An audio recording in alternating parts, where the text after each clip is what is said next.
Vivemos em uma era onde a ascensão de certos líderes políticos e a recorrência de crises sistêmicas revelam uma verdade incômoda. A estupidez e a irracionalidade não são simples falhas de intelecto, mas forças ativas que moldam dinâmicas sociais, profissionais e políticas.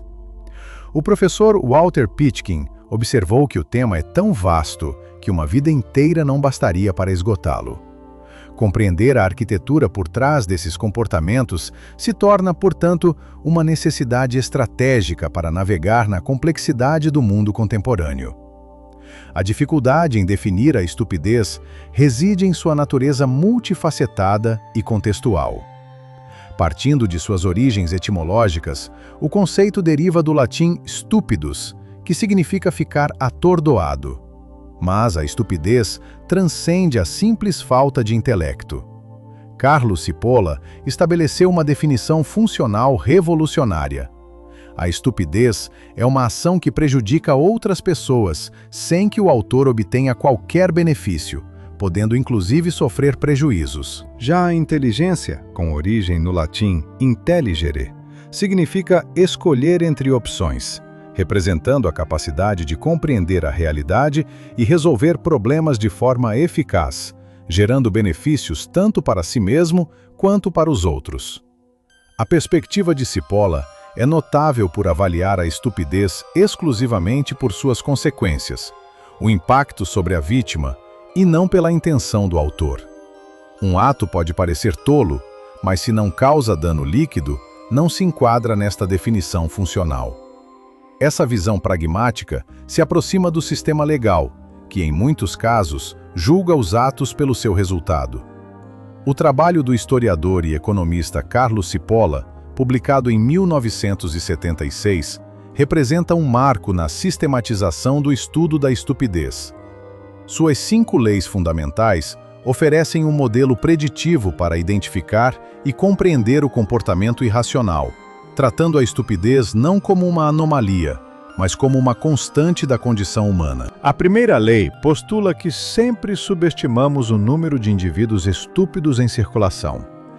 Esta lei sugere que a estupidez é uma variável social cronicamente subestimada, levando a falhas de previsão em análises de risco comportamental. A segunda lei estabelece que a probabilidade de uma pessoa ser estúpida é independente de qualquer outra característica dessa pessoa. A estupidez é um fator democrático, distribuído de maneira uniforme entre todas as populações, independentemente de classe social, nível de educação, gênero ou cultura. Não discrimina entre ricos e pobres, cultos e ignorantes. A terceira lei, considerada a mais importante, fornece a definição clínica. Uma pessoa estúpida é aquela que causa um dano a outra pessoa ou grupo de pessoas, sem com isso obter um ganho para si, podendo até sofrer uma perda. A essência do ato estúpido é a destruição líquida de bem-estar. Alguém perde e ninguém ganha. A quarta lei destaca a perigosa ingenuidade dos inteligentes, que frequentemente esquecem que se associar a um indivíduo estúpido é um erro estratégico que invariavelmente custa caro. E a quinta lei declara que a pessoa estúpida é o tipo de pessoa mais perigosa que existe. A estupidez é mais perigosa que a maldade porque, enquanto uma pessoa má age com uma lógica racional e previsível, o estúpido é caótico e imprevisível, tornando seu poder destrutivo exponencialmente maior. Cipolla classifica as pessoas em 4 grupos distintos, baseados na relação entre o benefício ou prejuízo próprio e o benefício ou prejuízo causado a outros. Os infelizes são pessoas que prejudicam a si mesmas, mas beneficiam os outros. Os inteligentes são aqueles cujas ações criam vantagens tanto para si quanto para os demais. Os maus são indivíduos que obtêm ganhos às custas de prejudicar os outros. E os estúpidos são aqueles que causam dano a outros sem obter nada em troca, podendo até se prejudicar no processo. Um fator crucial que torna os estúpidos especialmente perigosos é a sua completa ignorância sobre a própria condição. Enquanto os inteligentes e os maus sabem quem são, e os infelizes ao menos desconfiam, os estúpidos operam sem qualquer consciência de sua natureza destrutiva.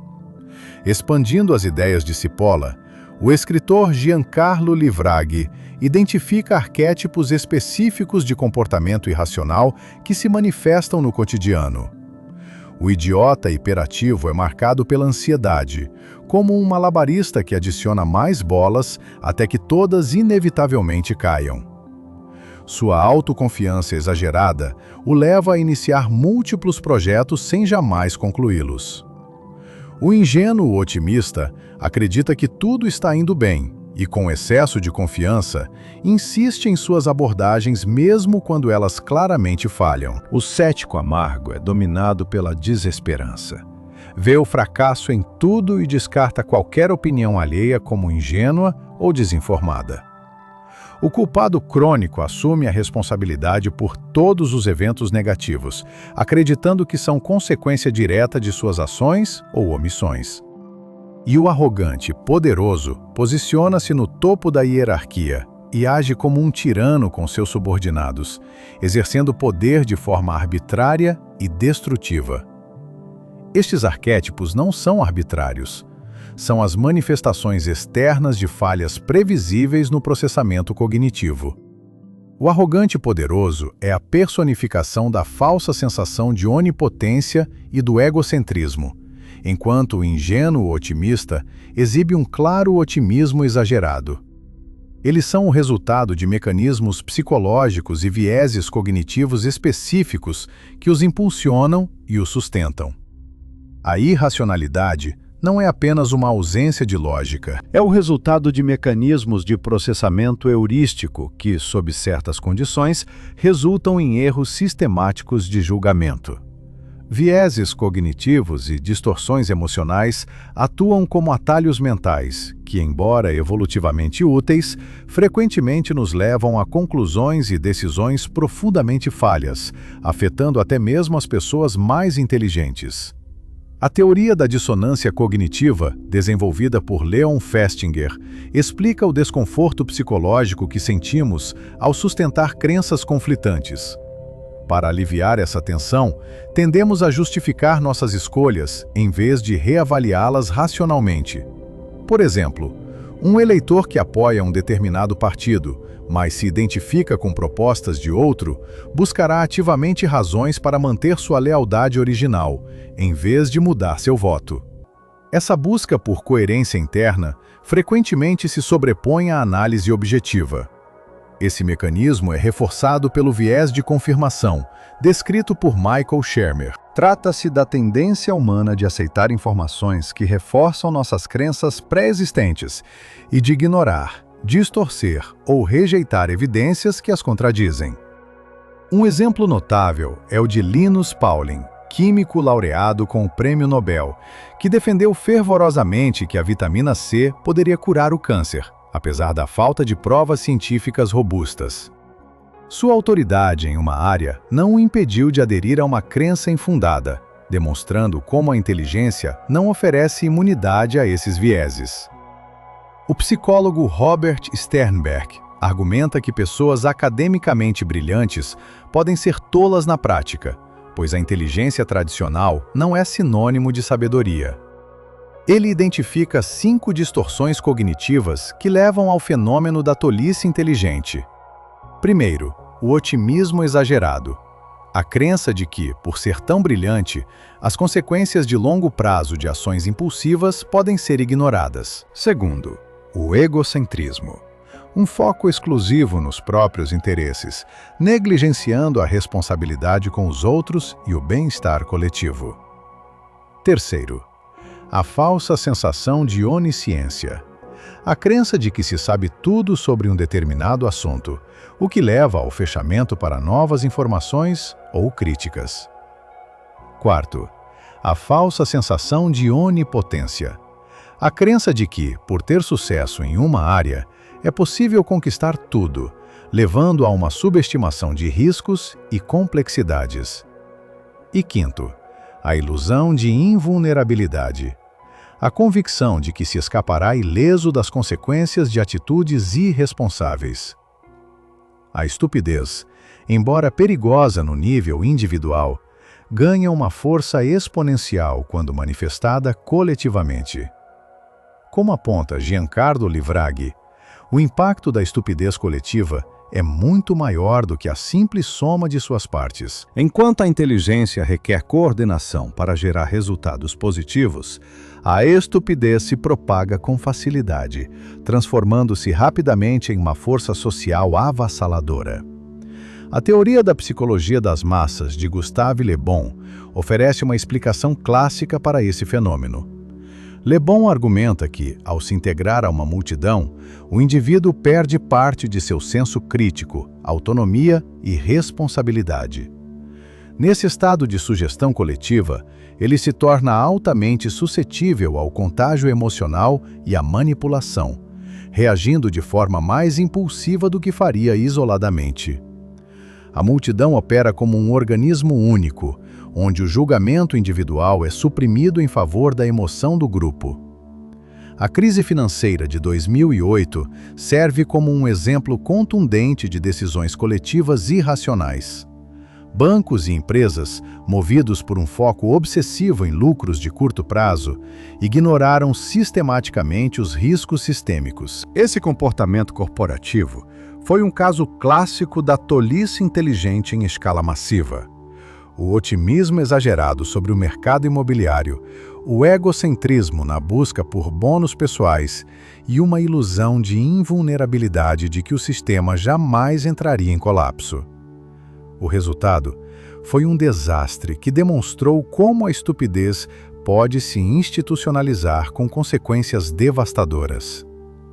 O filme Clube da Luta serve como um poderoso estudo de caso simbólico sobre alienação, consumismo e a busca desesperada por identidade através de atos irracionais. Ele dramatiza uma revolta violenta contra um mundo governado pela tolice inteligente das elites corporativas e políticas. A insônia do protagonista representa seu profundo desconforto com uma vida materialista, conformista e vazia. A dualidade entre o narrador e seu alter ego, Tyler Durden, representa a luta interna entre o conformismo social e o desejo reprimido de liberdade e autoafirmação. O Clube da Luta e o Projeto Mayhem funcionam como manifestações do inconsciente coletivo, onde a violência serve como catarse e um meio brutal para resgatar uma identidade perdida nas amarras sociais da modernidade. O filme nos lembra que as coisas que possuímos acabam nos possuindo. Compramos coisas que não precisamos, com dinheiro que não temos, para impressionar pessoas que não gostamos. A narrativa questiona a própria noção de identidade baseada em consumo e status. Não somos nosso emprego. Não somos o dinheiro que temos no banco. Não somos o carro que dirigimos. A jornada sugere que o autoaperfeiçoamento pode ser apenas uma ilusão, e que talvez seja apenas quando perdemos tudo que nos tornamos livres para fazer qualquer coisa. O filme propõe que enfrentar nossos demônios internos, mesmo que de forma destrutiva, pode ser um caminho para a transformação. Este estudo demonstrou que a estupidez não é uma mera falha de caráter, mas uma força previsível e perigosa. As teorias aqui expostas não são isoladas, mas facetas interconectadas do mesmo fenômeno. A tolice inteligente de um indivíduo poderoso, alimentada por distorções cognitivas, pode criar sistemas falhos. Quando essa falha é amplificada pela psicologia de massas, a irracionalidade coletiva ganha escala. O resultado final é uma destruição líquida de bem-estar, onde o dano causado supera em muito qualquer ganho marginal. O antídoto para essa arquitetura da irracionalidade não é mais inteligência acadêmica, mas sabedoria. A sabedoria é a aplicação do conhecimento guiada por valores para promover o bem comum. Ela se manifesta na capacidade de equilibrar os interesses próprios com os dos outros, bem como os impactos de curto e longo prazo. Diferente da inteligência prática, focada em ganhos pessoais, a sabedoria busca um bem coletivo e sustentável. Um gênio do mal pode ser inteligente, mas jamais será sábio. A jornada para mitigar os efeitos da irracionalidade começa com o reconhecimento de sua existência em nós mesmos e nos sistemas que habitamos. Nada no mundo é mais perigoso do que a ignorância sincera e a estupidez consciente. A compreensão desses fenômenos é, portanto, o primeiro e mais essencial passo para construir defesas contra seu impacto destrutivo e cultivar uma sociedade mais racional e equilibrada.